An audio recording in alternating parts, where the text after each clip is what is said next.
Selamat siang para Tribuners, pembaca dan pemirsa Tribun Jateng dimanapun Anda berada.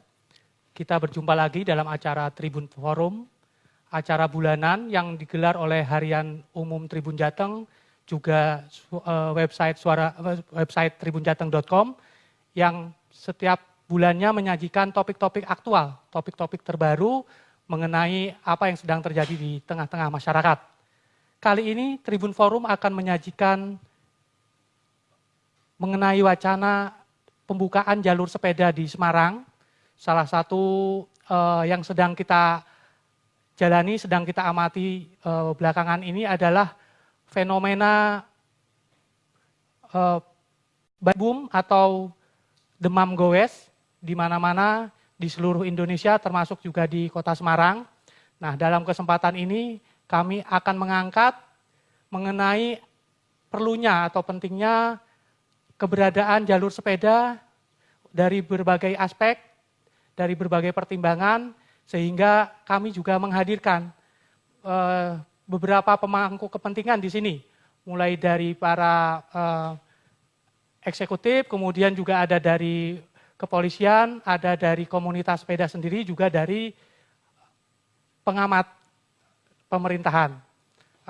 Perlu kami sampaikan bahwa panelis kita atau narasumber kita yang hadir adalah beliau yang terhormat Ajun Komisaris Besar Polisi Yuswanto Ardi, atau biasa disebut sebagai Pak Ardi, dari Kasat Lantas Polrestabes Semarang.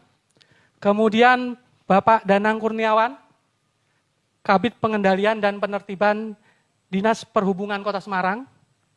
Kemudian ada Pak Junwanus Gulamanar dari dosen Departemen Politik Pemerintahan FISIP Universitas Diponegoro Semarang.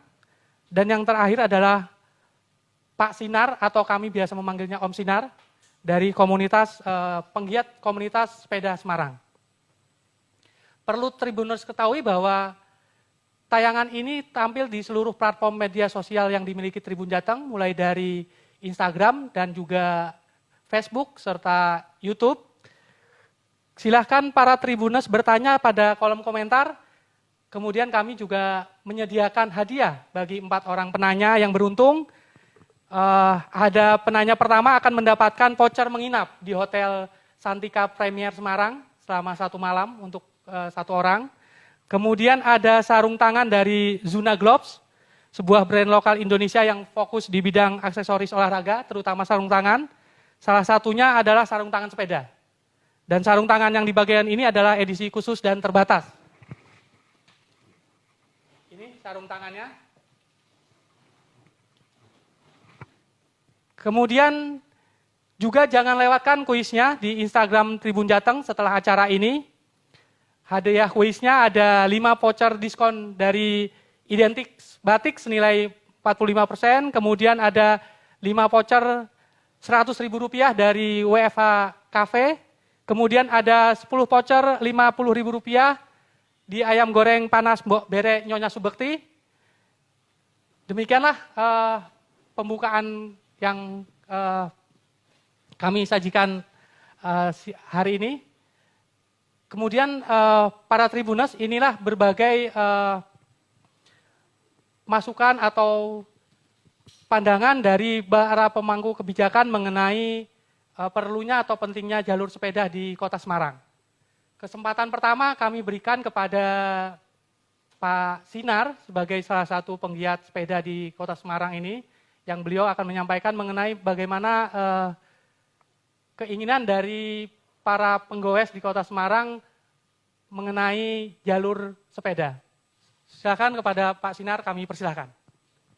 Ya, terima kasih Mas Aim, terima kasih Tribun, luar biasa sekali. Saya senang sekali diundang Tribun. Buka, agak dikit izin. Luar biasa sekali, terima kasih. Forum ini menjadi forum ungkapan hati ibaratnya. Ya, jadi melihat semakin banyaknya pemilik sepeda di Kota Semarang, lebih-lebih masa-masa sekarang, saya merasakan sendiri, wah perkembangannya luar biasa, kuantitasnya luar biasa, dari kecil, muda, yang dulunya belum bersepeda, sekarang ingin bersepeda, yang dulunya sudah bersepeda ingin tetap bersepeda, dan dulu yang berhenti bersepeda pun sekarang pada ngomong sama saya ingin kembali bersepeda. Jadi dengan maraknya kegiatan bersepeda ini di Semarang, dan ada beberapa sajian-sajian di media yang terjadi kecelakaan, tidak apa, menginginkan, dan kita beberapa komunitas berkumpul, relawan berkumpul, menyuarakan sudah saatnya Semarang membutuhkan jalur sepeda.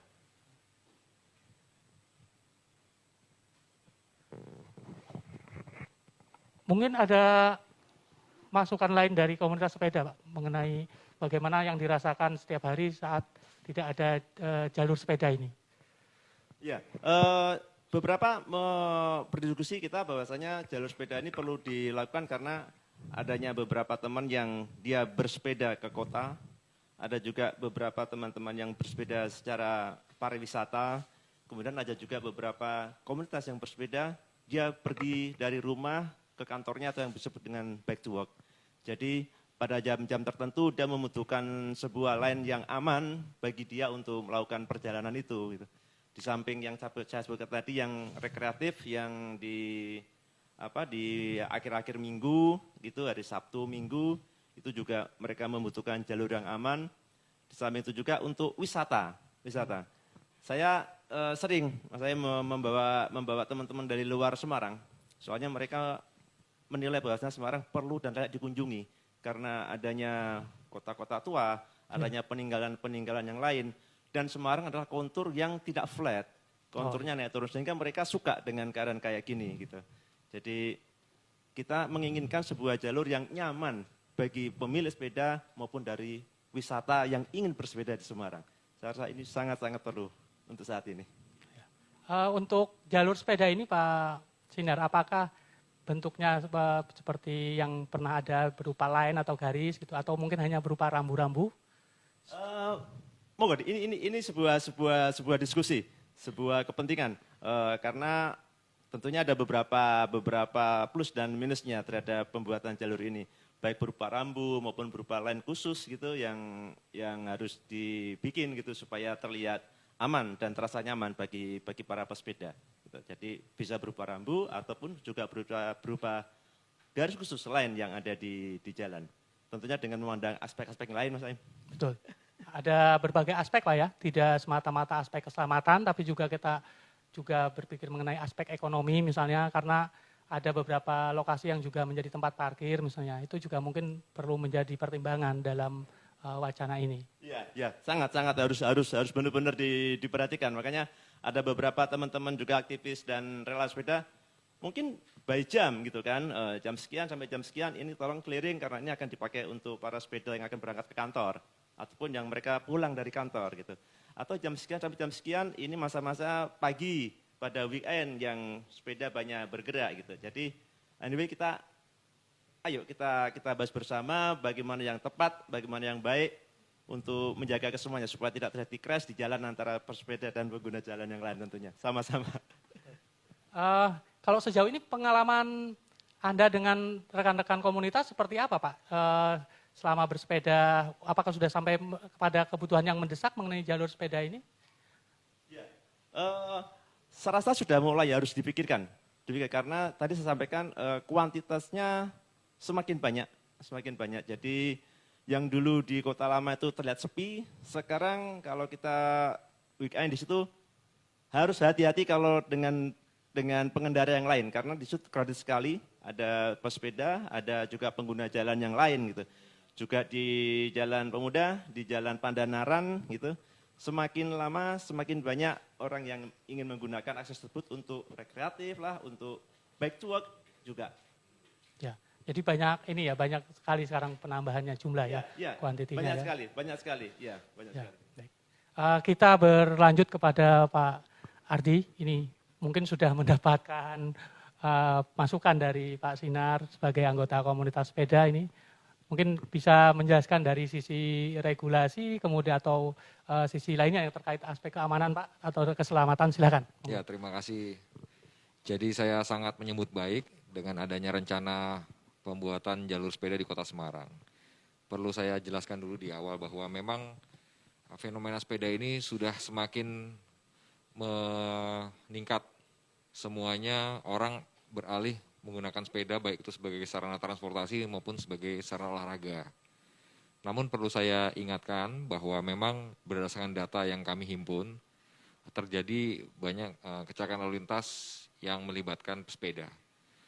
Pesepeda ini di dalam Undang-Undang Lalu Lintas tahun 2009 itu dikategorikan sebagai pejalan kaki atau pedestrian. Sehingga semangat undang-undang di Undang-Undang Lalu Lintas ini, negara sangat melindungi apa yang dinamakan oleh pedestrian, karena ini adalah golongan yang rentan dalam berlalu lintas. Dia akan akan mendapatkan akibat paling fatal ketika terjadi kecelakaan. Itu kategori pedestrian. Namun faktanya adalah yang kami dapatkan di lapangan, jadi empirisnya, bahwa kecelakaan-kecelakaan yang melibatkan pesepeda itu justru yang berakibat fatal itu justru lawannya. Contoh simpelnya demikian. Beberapa waktu yang lalu terjadi sebuah kecelakaan. Seorang pengendara motor yang menghindar pesepeda yang tiba-tiba pindah lajur. Dan kemudian dia terkejut, kemudian akhirnya dia terjatuh dan naasnya yang bersangkutan membentur badan jalan dan trotoar. Pesepedanya sehat walafiat. Jadi seperti itu. Artinya memang keberadaan jalur sepeda ini memang menjadi suatu hal yang sangat diperlukan. Sepeda secara undang-undang digolongkan sebagai pedestrian pejalan kaki. Tetapi secara empirisnya di lapangan, karena sekarang apalagi ya Om Sinar ya, sepeda road bike itu speednya itu mungkin average bisa 35-40 bahkan 45-60. Dan di dalam ilmu keselamatan itu higher speed, high risk. Jadi sebenarnya resiko akibat kecepatan yang dimiliki sepeda itu juga tinggi. Tetapi undang-undang mengatakan dia adalah pedestrian yang mendapatkan privilege. Nah, oleh karena itu privilege inilah yang kemudian harus kita wadahi dengan jalur sepeda ini. Sehingga privilege-nya itu tidak akan merugikan pengguna jalan lain. Karena memang fakta empirisnya demikian. Bukan berarti saya tidak suka pesepeda, karena saya juga pehobi sepeda. Jadi saya juga membutuhkan sebuah jalur yang nyaman, yang tidak mengganggu kepentingan atau bahkan membahayakan pengguna jalan lain. Kira-kira begitu. Kalau di Semarang, apakah seluruh jalan raya yang bisa diberi jalur sepeda, Pak? Kalau menurut Pak Ardi?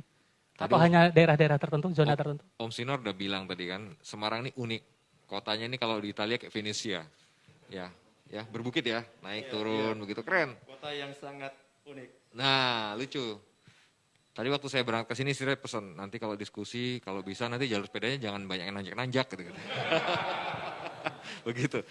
Tapi begini, memang karena kontur kota Semarang yang berbukit, jadi banyak jalan-jalan tuh mungkin dulu pada saat pembangunannya tuh untuk efisiensi, sehingga path-nya tuh jalurnya tuh sempit. Seperti tanjakan Siranda. Itu saya pikir juga kurang ideal ya, untuk ditambah jalur sepeda. Saya pikir kita harus bisa lagi nanti secara teknis dengan Mas Danang, mewakili pemerintah kota dalam ini Dinas Perhubungan, untuk melakukan survei kembali. Jadi jangan sampai juga jalur sepeda nanti kemudian membuat arus lalu lintas menjadi tidak lancar. Karena ketidaktersediaan jalur yang memadai. Sehingga nanti ya bisa dikatakan tidak semua. Dan perlu diperhatikan juga, mengingat sepeda ini tidak sebagai sarana olahraga saja, kemungkinan juga bisa menjadi sarana transportasi. Jadi kami nanti juga akan berdiskusi dengan teman-teman pesepeda, dengan pemerintah kota. Kita akan membuat jalur sepeda yang bisa menjadi satu jalur penghubung antar kawasan. Baik itu kawasan pemukiman, ke kawasan perkantoran, kawasan industri dan sebagainya. Sehingga mewujudkan sepeda sebagai sebuah alat transportasi itu menjadi sebuah kenyataan yang dapat direalisasikan. Jadi jalur sepeda tidak hanya sebagai sarana olahraga, tetapi juga sebagai sarana transportasi. Maka ibaratnya idealnya kayak Mas Danang nyusun jalur BRT itu. Jadi nanti ada opsi buat masyarakat kalau mau tempat kerja, boleh naik BRT, boleh naik sepeda. Mungkin kalau sepeda lipat ya Mas ya, rumahnya di Banyumanik, berangkatnya turun kan naik sepeda. Pulangnya karena nanjak, dilipat naik BRT. Kan asik tuh gitu. Ya kira-kira itu. Pak Ardi, tadi ada wacana mengenai apakah bentuknya berupa line atau berupa rambu-rambu. Kalau dalam pandangan Anda seperti apa yang cocok atau layak untuk Semarang ini? Idealnya rambu dan marka, karena itulah standar sign di kelalu lintasan. Namun demikian kita juga harus memperhatikan realitas di lapangan saat ini. Tadi sebelum kita laksanakan forum ini, Mas Danan juga ngobrol, pemerintah saat ini juga konsentrasinya lebih kepada penanganan COVID, kemudian keterbatasan anggaran ini pun tentunya juga akan menjadi suatu hal yang harus dibahas juga bersama. Tapi mewujudkan jalur sepeda ini merupakan suatu keharusan dan segera dilaksanakan. Mungkin kita bisa bagi menjadi strategi jangka pendek, menengah, dan panjang. Strategi jangka pendeknya barangkali kita juga memiliki peralatan yang sifatnya sementara seperti traffic cone, kemudian ada juga ada barrier dan sebagainya, itu bisa kita manfaatkan. Sebelum nanti kemudian bisa dipermanenkan dengan bentuk lajur khusus sepeda, demikian. Kalau dalam pandangan Anda, kira-kira kapan ini bisa terrealisasi yang paling minimal ini? Ya, tentunya kita semua tidak lepas dari proses 3E kan, engineering, kemudian education dan enforcement. Jadi pada saat melakukan engineering atau perekayasaan, tentunya kajian-kajian teknis tentang lebar jalur, kemudian menghubungkan satu kawasan dengan kawasan lain, kemudian juga efisiensi dalam membuat lajur sepeda itu juga harus kita pertimbangkan. Kemudian proses edukasi kepada masyarakat, kita mensosialisasikan itu juga butuh waktu. Tapi kalau kita semua memang memiliki komitmen yang sama dan saya yakin dari pemerintah kota juga akan mewujudkan hal yang sama. Karena memang tujuan utamanya adalah kita mewujudkan keselamatan, ketertiban, kelancaran lalu lintas di jalan. Ya paling terlambat 2-3 bulan bisa ya. Gitu. Yang penting nanti secara instrumen aturan, kemudian secara praktek di lapangan semuanya bisa sinkron. Demikian. Yang mungkin ingin diketahui oleh netizen Tribuners ini, apakah kalau sudah ada regulasinya juga ada sanksi bagi yang melanggar? Kira-kira seperti apa itu Pak Arti? Bentuk sanksi kalau untuk pelanggaran seperti baik bagi yang misalnya pesepeda tidak mengikuti jalur ataupun kendaraan mesin yang juga tidak mengindahkan jalur sepeda misalnya. Ya, kalau kendaraan bermotor yang tidak mengindahkan lajur sepeda tentunya sudah ada instrumen untuk menegakkan peraturan perundang-undangan. Tapi untuk sepedanya sendiri sampai dengan detik ini karena memang kategori yang saya sampaikan tadi dia merupakan pedestrian. Sementara untuk secara penindakan aturan kepada pesepeda itu tidak dapat dilaksanakan kecuali kemarin kita juga sempat bahas-bahas dengan teman-teman dari Pemkot akan diterbitkan semacam peraturan daerah atau peraturan wali kota, itu bisa. Peraturan wali kota, kalau peraturan daerah mungkin juga butuh waktu karena juga harus dibahas oleh teman-teman DPRD yang sifatnya urgen, yang harus segera dilaksanakan, barangkali bisa melalui perwal.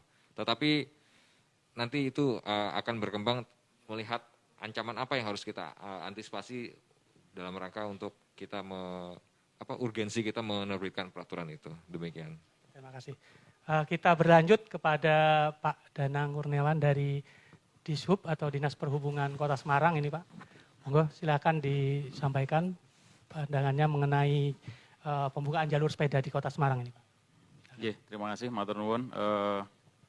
Jadi ini seperti gugah macan turu begitu Pak ya. Jadi sebenarnya kalau jalur sepeda itu di Perda RT/RW kita 2011-2030 itu sudah ada Pak di situ.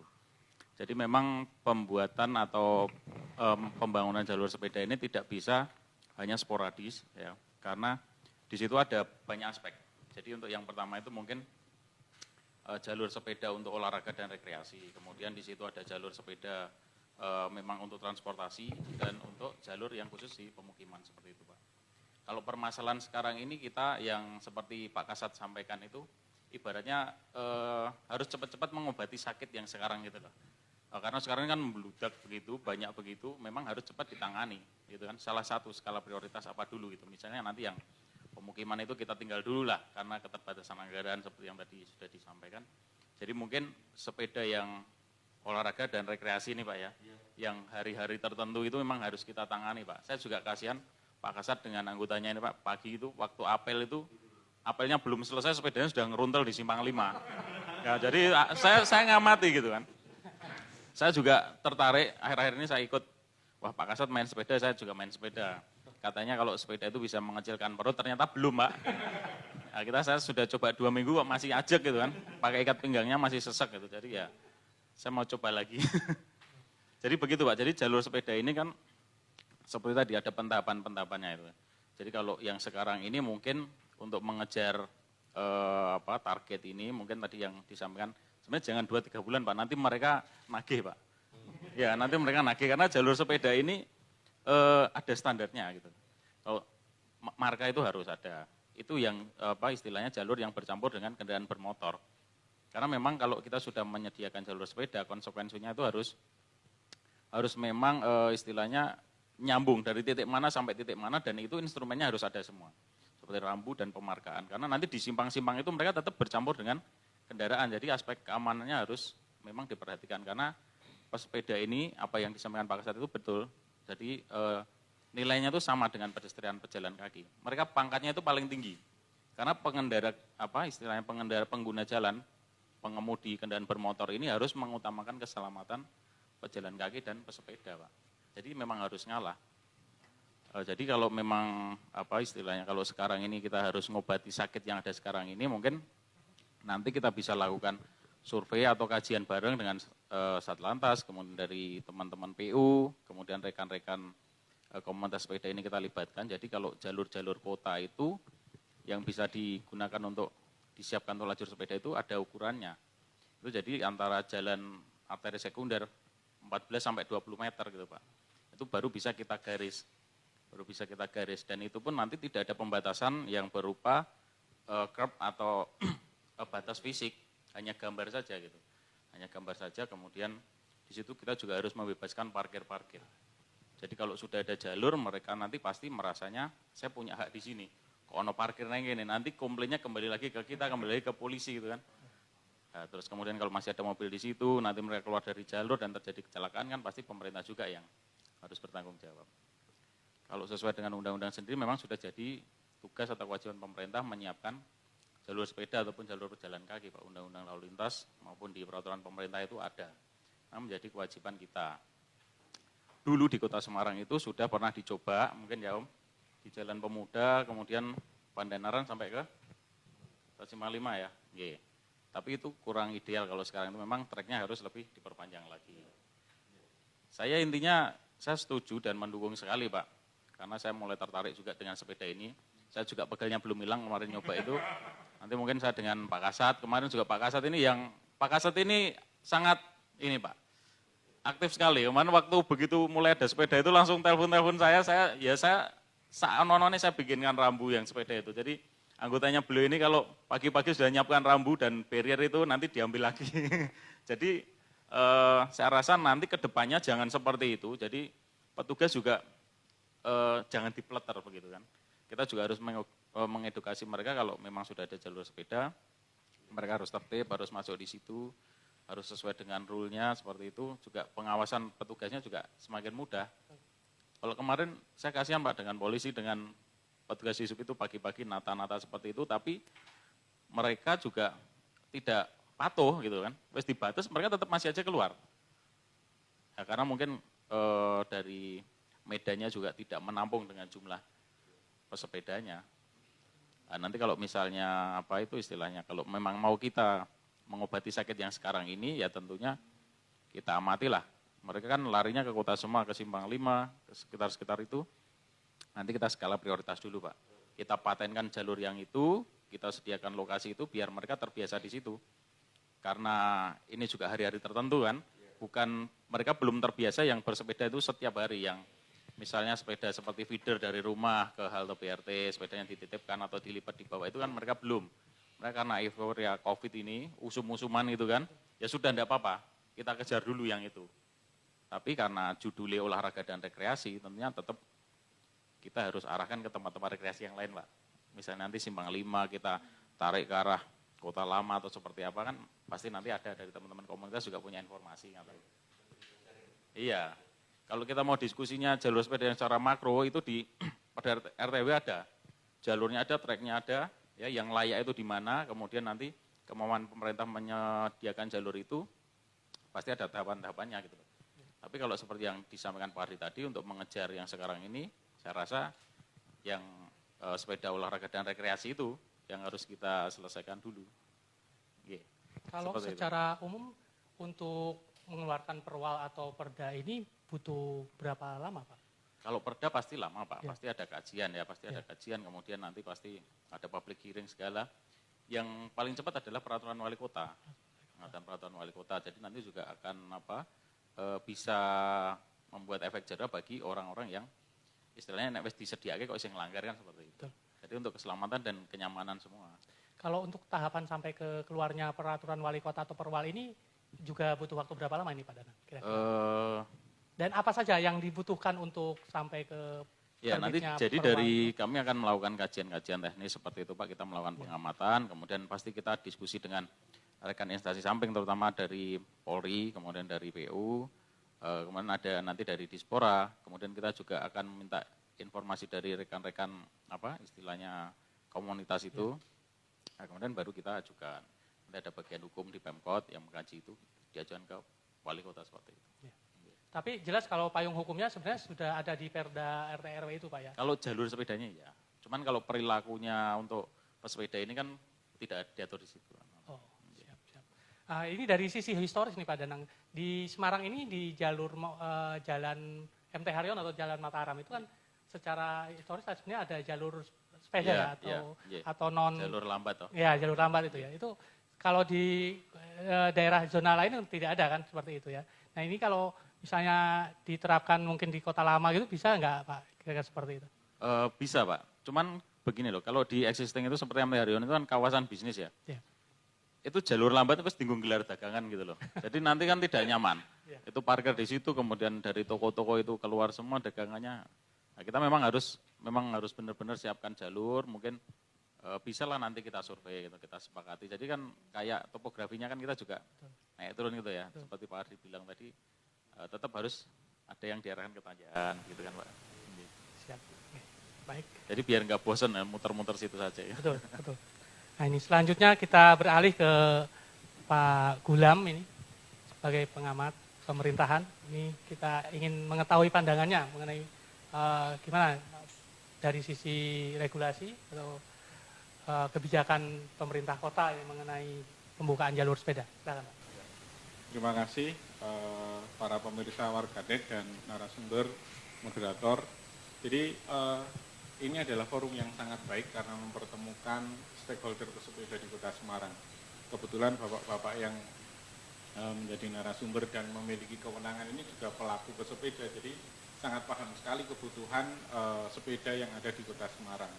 Nah, tadi ada satu hal yang menarik bahwa pada hakikatnya peluang untuk mengeksekusi atau mengadakan lajur sepeda di Kota Semarang itu sudah ada, karena di RT RW-nya kan itu diperdakan ya, jadi tentunya sudah ada, hanya mungkin kita perlu mengkaji lagi sebenarnya mana yang menjadi prioritas untuk kita jadikan sebagai mungkin percontohan dulu gitu, karena dengan perkembangan kota yang sangat pesat ini kita tidak bisa menafikan apa yang tadi disampaikan Pak Danang. Jalur bisnis, di situ ada dagangan, ada parkir. Nah, sementara pesepeda juga membutuhkan, karena pesepeda di Kota Semarang ini selain yang rekreatif, yang commute untuk bekerja itu juga masih cukup banyak, terutama di daerah Semarang Tengah, Utara, dan Timur terutama. Nah, jadi ini kan perlu kita duduk bersama seperti ini, dan mungkin nanti ada forum yang lebih besar lagi untuk bisa mengerucutkan dari apa yang kita bahas pada kesempatan siang hari ini. Nah, yang kedua, saya sangat setuju dengan yang disampaikan Bapak-Bapak tadi, karena tugas dari pemerintah, khususnya pemerintah Kota Semarang adalah memfasilitasi. Amanat Undang-Undang nomor 22 tahun 2009 itu sudah jelas kaitannya dengan sepeda di pasal 62 bahwa pesepeda itu harus mendapatkan jaminan keselamatan dan keamanan yang tadi disampaikan oleh Pak Kasat. Nah, untuk mewujudkan itu tentu harus ada kerjasama dari berbagai level pemerintahan.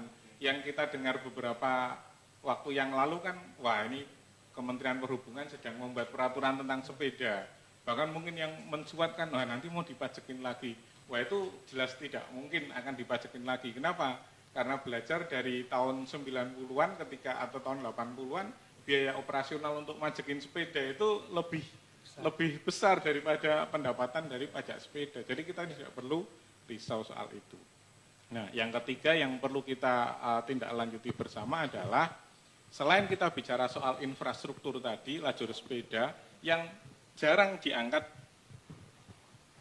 Terima kasih. Yang jarang diangkat itu soal kultur, baik kultur pesepeda maupun kultur masyarakat kita secara keseluruhan. Kita mungkin masih sering melihat ada pesepeda yang ketika bersinggungan jalur dengan pemakai atau pengguna jalan yang lain di atau mungkin ya, ada insiden kecil lah, termasuk kecelakaan yang tadi disampaikan Pak Kasat. Nah, ini terjadi karena kultur pesepeda dan pengguna jalan yang lain belum terbentuk. Makanya selain tadi infrastruktur, ada lajur, ada marka, kita juga perlu mengedukasi melalui kampanye. Kebetulan saya melihat kan komunitas pesepeda di Semarang sangat banyak. Jadi bisa bekerja sama sebagai stakeholder antara pemerintah dan masyarakat untuk mengkampanyekan itu. Kita sudah ingin di Semarang itu kalau orang nyepeda itu nyaman, lampu merah ya berhenti semua. Sekarang ini kan ada yang berhenti, ada yang tengok terus gitu kan. Nah kalau ada yang ngeblong ya nanti yang diceritakan Pak Kasat itu kejadian nanti. Pesepeda dan pengguna jalan yang lain sama-sama rugi. Nah, ini untuk membangkitkan kultur ini perlu kita lakukan bersama-sama. Yang penting melalui forum ini kita sudah membangun ada sedikit kesadaran. Kebutuhan kita adalah ini, dan ini. Jadi kira-kira begitu. Tadi menarik ya, kita sudah berbicara banyak mengenai infrastruktur, terus Pak Gulam ini berbicara mengenai kulturnya ini Pak. Nah mungkin sebagai seorang goeser juga ini mungkin ya Pak Gulam ya. Kalau dari yang diceritakan itu kan terlihat bahwa memang pesepeda juga harus hati-hati kan, tidak kalah hati-hatinya dengan pengguna kendaraan yang lain gitu kan. Nah ini dalam sisi kampanye itu perlu seperti apa kira-kira bentuknya ini Pak? Kalau model campaign yang tepat sasaran kemudian mengena itu seperti apa gitu? Ya. Oke, di era digital ini tentu kampanye menjadi lebih mudah. Kita bisa bikin teaser atau kita bisa bikin lewat media digital untuk disebarluaskan. Jadi di gawe kita masing-masing lewat jejaring informasi dan komunikasi komunitas pesepeda pasti lebih mudah. Nah, ada juga yang tadi juga kita diskusikan, orang bersepeda itu kan kadang pakai jersey, yang nggak pakai jersey ya pakai kaos. Nah, kaos itu juga bisa kita gunakan sebagai media untuk membangun kesadaran itu. Misalnya dengan tulisan jaga jarak atau tadi pesepeda baik misalnya, atau pesepeda mengikuti aturan lalu lintas. Artinya medium untuk melakukan kampanye itu dengan kondisi sekarang itu kita sudah harus bisa menyesuaikan. Kita tidak lagi hanya cukup dengan MMT atau dengan baliho atau dengan kegiatan-kegiatan penyuluhan, tapi mungkin lebih masuk kepada komunitas-komunitas pesepeda. Saya sih ada satu angan-angan, misalnya semua pesepeda di Semarang ini bisa terwadahi di wadah-wadah, entah sesuai dengan merek, entah sesuai dengan apa. Jadi ketika nanti ada masalah, ketika nanti ada sesuatu yang harus kita selesaikan bersama, itu lebih mudah. Komunikasi timbal balik dengan pemerintah dan stakeholder sepeda di Kota Semarang itu juga lebih mudah dilakukan. Karena akan ketahuan, oh ini berarti orang sudah teredukasi, paham dalam bersepeda. Jangan sampai kita bisa beli sepeda, tapi kita tidak bisa memiliki attitude atau budaya bersepeda yang baik. Pak Gulam, satu pertanyaan lagi nih.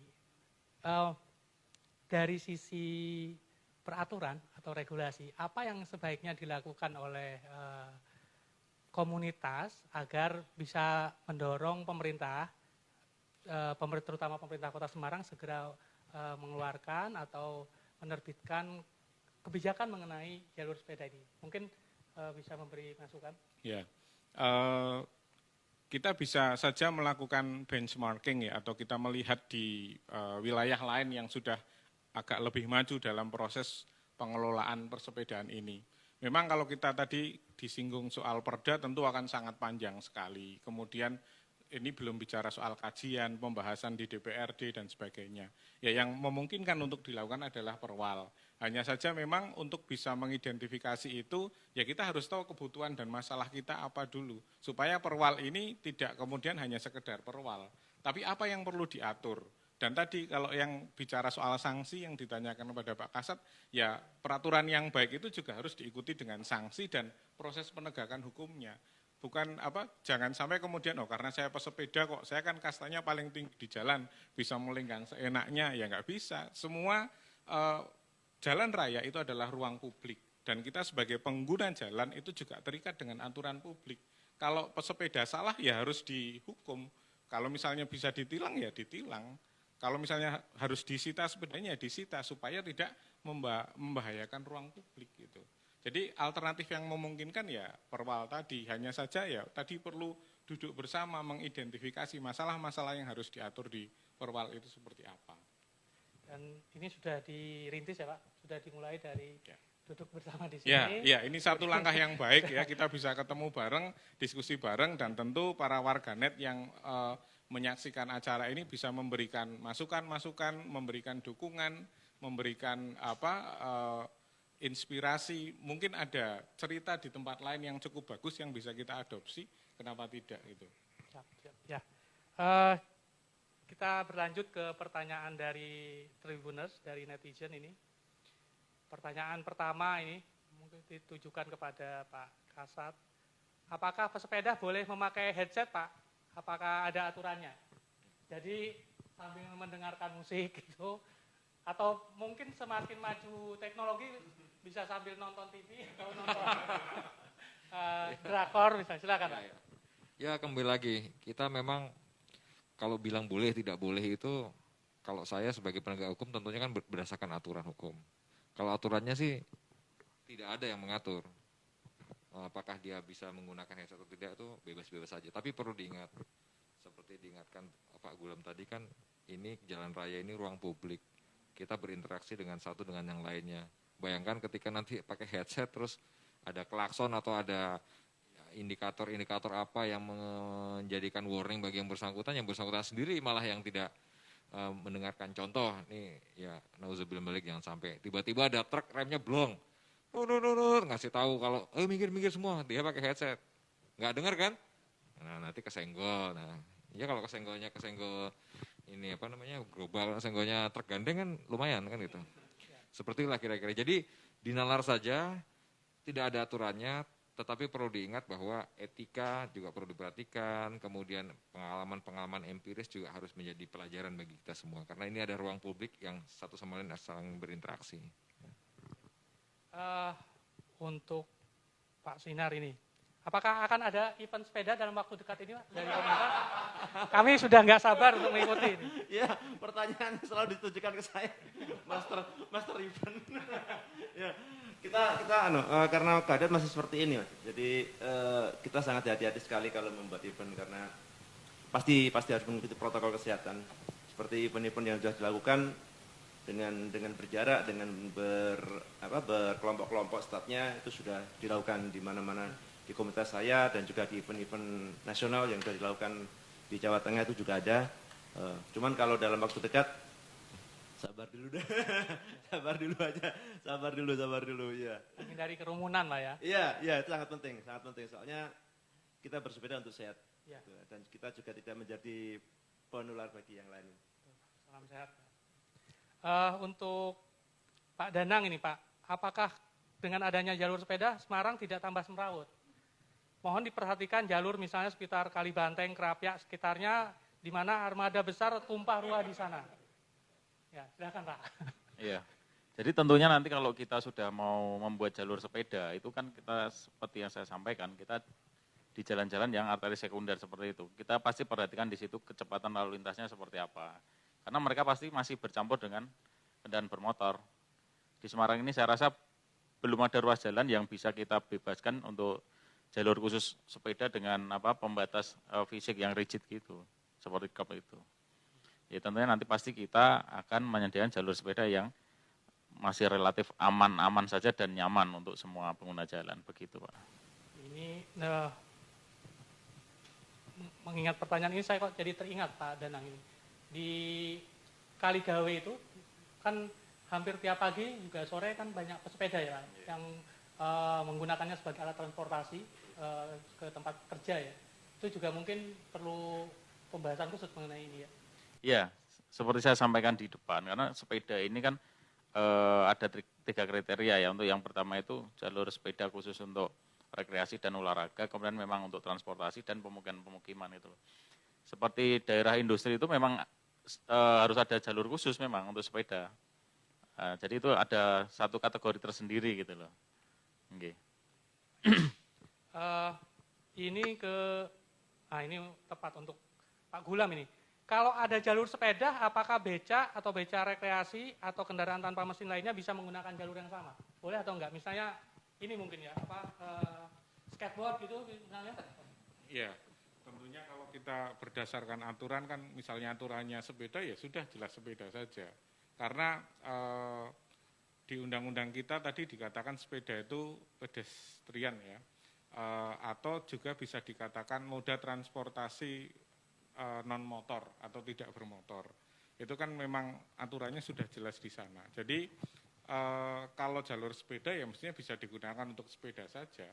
Tapi tadi dikatakan oleh Pak Danang dengan kondisi Semarang yang seperti ini tentu menjadi fungsional ya. Tapi prioritasnya adalah tetap pada pesepeda. Nah, saya mungkin akan sedikit berbagi, kebetulan saya juga baca-baca di beberapa media online. Jadi aturan sepeda di kita itu kan sebenarnya sudah ada tahun 1930-an. Dan menempatkan sepeda itu di sisi paling kiri jalan, di sebelah kanan pejalan kaki. Nah, itu pun juga masih ada aturan yang rigid, ada reflektor, ada lampu, ada isyarat tangan, termasuk pengendara yang difabel misalnya yang tunarungu itu juga harus ada aturannya. Nah, seiring dengan perkembangan zaman ini kan juga terpakai, muncul, tidak dan sebagainya. Aturan yang paling baru belum ada soal itu. Nah, ini kan juga menjadi satu concern kita. Oleh karena itu kesempatan ini sebenarnya hal yang sangat bagus untuk kita merumuskan kembali sebenarnya bersepeda di jalan raya, di ruang publik itu akan menjadi seperti apa yang akan membuat nyaman kita semuanya. Yang bersepeda nyaman, yang tidak bersepeda juga nyaman. Kira-kira seperti itu. Kalau ini pertanyaan titipan Pak dari teman-teman Tribun ini. Kalau bersepeda kalau naik sepeda itu pakai masker itu kan tidak enak gitu ya, tidak elok. Tapi sebenarnya seperti apa peraturan atau protokol kesehatannya kalau bersepeda itu? Apakah memang harus pakai masker juga? Mungkin Pak Ardi mungkin yang bisa menjawab Pak. Atau enaknya gimana monggo? Ya silakan monggo. Nah. Ya, pernah kita diskusikan ini dengan seorang dokter gitu. Bahwasanya beliau menyampaikan kalau kita bersepedanya secara sendiri gitu boleh melepas masker karena butuh pasokan oksigen. Tapi ketika kemudian kita harus berkumpul dengan teman-teman dikenakan kembali. Soalnya paru-paru membutuhkan pasokan udara yang oksigen yang bagus ketika bersepeda. Gitu ya, dan tadi ya. Oke, itu kalau dari Pak Sinar gitu. Kalau mungkin dari Bapak-bapak yang penegakan regulasi kira-kira gimana nih Pak? Kalau misalnya sekarang kan lagi gencar razia misalnya, ada orang naik sepeda atau warga yang naik sepeda tidak pakai masker misalnya itu seperti apa? Dan kalau misalnya ditanya jawabannya lah pakai sepeda angel gitu kan? Apalagi kalau harus pakai masker gitu seperti itu. Jadi kalau saya Pak ya, saya nggak pakai sepeda aja sesek pakai masker. Nggak betah saya. Jadi kalau menurut saya kalau pakai sepeda itu pasti kan kita jaraknya sudah relatif aman dengan pesepeda yang lain, tidak terlalu dekat gitu loh. Kalau menurut saya sih saat kita bersepeda itu karena butuh pasokan oksigen yang banyak ya kita buka. Setelah kita berhenti atau ya kita pakai lagi. Ya. Saya sendiri pribadi saya tidak berani memaksa orang pesepeda pakai masker. Yang penting saat dia melintas itu kita sudah mengidentifikasi bahwa dia ada masker di bawah, itulah nanti kalau saat berhenti berkerumun ya dia pakai lagi. Oh, baik. Itu pendapat pribadi Pak. Oke. Kalau arti gimana Pak? Mungkin ya, dengarkan juga. Kira-kira sama lah dengan Om Sinar sama Mas Danang. Memang kita juga jangan sampai kemudian keplepekan juga pakai masker nih, karena napasnya susah. Tapi yang jelas begini, di era pandemi seperti ini, 3 protokol kesehatan yang harus kita laksanakan. Yang pertama menggunakan masker, cuci tangan, dan hindari kerumunan. Yaitu diterapkan juga lah dalam dunia persepedaan, saya pikir demikian. Ya betul. Kita tetap harus sehat Pak ya. Ya, betul. Nah ini ada pertanyaan lagi dari teman Tribun ini. Sepeda itu kan tidak pakai sen kanan dan kiri ya Pak ya? Kalau misalnya ada hal tidak diinginkan karena misalnya pindah jalur seperti apa itu Pak? Apa memang sepeda harus sudah mulai dipikirkan untuk pakai aksesoris seperti itu? Iya, Mas Danang udah bilang tadi, pesepeda itu pangkatnya paling tinggi di jalan. Ya, jadi ibaratnya dia tuh ya raja di raja lah. Ya oleh karena itu kembali lagi, dalam melakukan sebuah aktivitas di ruang publik, di mana itu terjadi interaksi, berbentur antar kepentingan satu dengan yang lainnya, sebenarnya selain instrumen hukum yang perlu kita perhatikan, juga etika. Etika itu adalah suatu kewajiban keharusan yang tidak dituangkan dalam aturan hukum, tetapi perlu kita laksanakan dalam rangka menjaga hak-hak orang lain, terutama di ruang publik. Kira-kira demikian. Jadi etikanya saja. Kemarin kami juga sudah sama Om Sinar membahas di kesempatan forum yang lain tentang bagaimana kita beretika menggunakan sepeda di jalan raya. Mengingat sepeda itu tidak dilengkapi dengan alat pemberi sinyal seperti sen, kemudian juga lampu rem tidak ada. Ya minimal Pak Gulam sudah menyampaikan di tahun 30 sudah ada regulasi kalau berpindah jalur minimal ya tangannya diberikan isyarat dan sebagainya. Itu saja. Dan perlu diingat juga bahwa kembali lagi kecelakaan yang diakibatkan oleh, kecelakaan yang melibatkan pesepeda, ini belum tentu pesepedanya yang fatal. Bahkan data kami menunjukkan bahwa lebih banyak kendaraan roda 2 yang lebih fatal karena menghindar. Demikian. Ya. Terima kasih netizen, Tribuner dimanapun Anda berada. Demikian tadi Tribun Forum mengenai pentingnya jalur sepeda di Kota Semarang. Dari apa yang telah disampaikan oleh para pemangku kepentingan di sini, bisa diketahui bahwa semuanya sepakat atau setuju mengenai perlunya jalur sepeda yang bisa mendukung atau menunjang keselamatan dan kenyamanan berkendara. Dengan ini kami juga berharap dari penjelasan tadi, para pesepeda, kemudian para pengguna jalan yang lain bisa mengetahui bagaimana etika atau regulasi yang bisa diterapkan saat kita goes ya, dimanapun Anda berada. Ini semua semata-mata demi keselamatan kita sebagai goeser, sehingga kita juga ikut menjaga keselamatan para pengguna jalan lain. Kemudian Tribuner jangan lupa pengumuman pemenang dari hadiah yang tadi atau giveaway yang sudah kami sebutkan di awal akan disampaikan setelah ini. Jangan lupa juga ikuti kuisnya di Instagram Tribun Jateng. Semoga semangat, tetap sehat, dan jangan lupa tetap goes. Selamat siang. Terima kasih Pak.